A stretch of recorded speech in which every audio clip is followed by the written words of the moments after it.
If there's anything in this bathroom near the toilet, please pass by this EMF meter right now. Make it light. Did you see that? That is so cool. Okay. Okay, wait.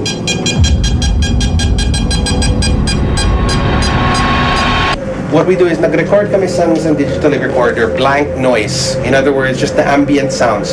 Usually what will happen is, kung may multo dito, it will appear as a light sound, it will appear as a voice sometimes that can be seen or detected through video sound editing. So we won't be able to detect it right away, pero what will happen is we'll be able to dissect it at the lab and find out more.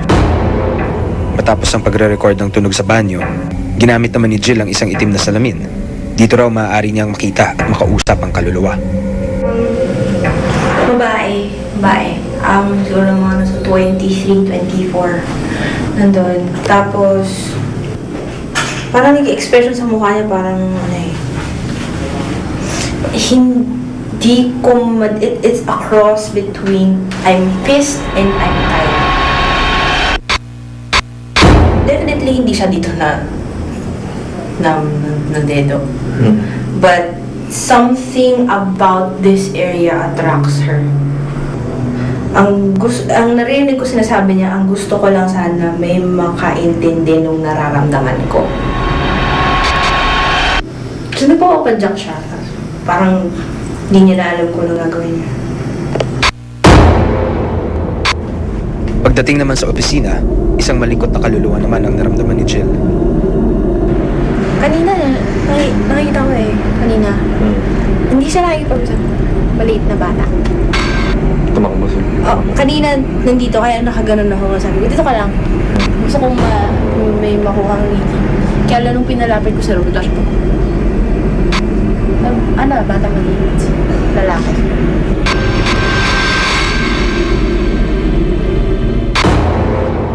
This thing just went up a Yep, notch. I saw that. You guys want to check this out? Do it again. Look, that thing is stationary. See, it's moving, it's fluctuating. Are you catching this? Come on, if there's something that you want to say, make this thing move. A little bit more. Don't be afraid. See that? Sa paggalaw ng EMF meter, isang kaluluwang nais makipaglaro naman daw ang nagpapapansin sa grupo. A little bit more. Get mad, galit ka. Yun na. Di ba gusto mo paglaruan? Di ba maglalaro ka kanina pa? Dali yun. Yun o. Sinubukang muli ng grupo na mag-record ng anumang tunog upang malaman kung may nais ipahiwatig ang batang umaaligid sa opisina. Kung may gusto ka sabihin mo dun sa microphone. Dun. Did you catch that? Did you see how it fluctuated on its own? Hindi lang daw sa loob ng opisina may pagpaparamdam. Paging sa hagdan ay tila may nag-aabang ding umano na kakaibang nilalang. Nawawala siya Dito lang ang spot na to. Habang kinakausap naman ni Ranulph at Jill ang espiritu,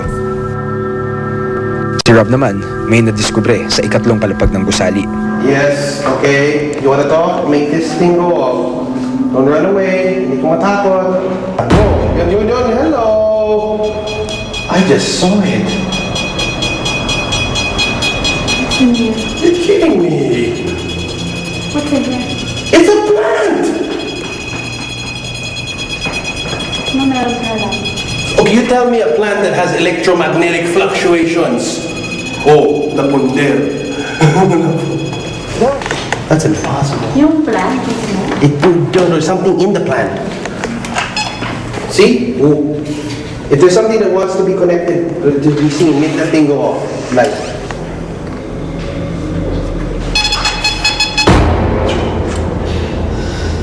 Please explain how that just happened. Dahil sa na-detect na enerhiya ng EMF meter, pinakaramdaman naman ni Jill kung anong elemento ang nananahan roon. May laman siya. That's for sure. Thank you, we've heard. It's definitely an elemental. I'm sensing a bit of earth in the air. Tree spirits usually. Yeah. Sunod nilang inakyat ang huling palapag kung saan may sinasabing malakas na pagpaparamdam din ng kaluluwa. Meron ka bang gustong sabihin sa amin?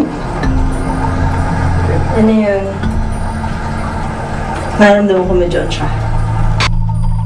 Kailangan mo ba ng tulong? Kung sa unang CR ay babae ang kanilang inabutan, ngayon naman isang lalaki di umano ang sumalubong sa grupo. Okay, lalaki to. Kapansin-pansin din ang pagbabago at pag-ilaw ng EMF meter na hawak ni Ranulph habang kinakausap ni Jill ang espiritu. Sa ginawang pag-iimbestiga ng grupo, may ilang bahagi ng gusali na may malakas na electromagnetic energy. Ayon na rin sa mga EMF meter na dala-dala nila. Pagdating naman sa audio recording na isinagawa nila, ano kaya ang magiging resulta? Maririnig na kaya ang boses mula sa kabilang daigdig?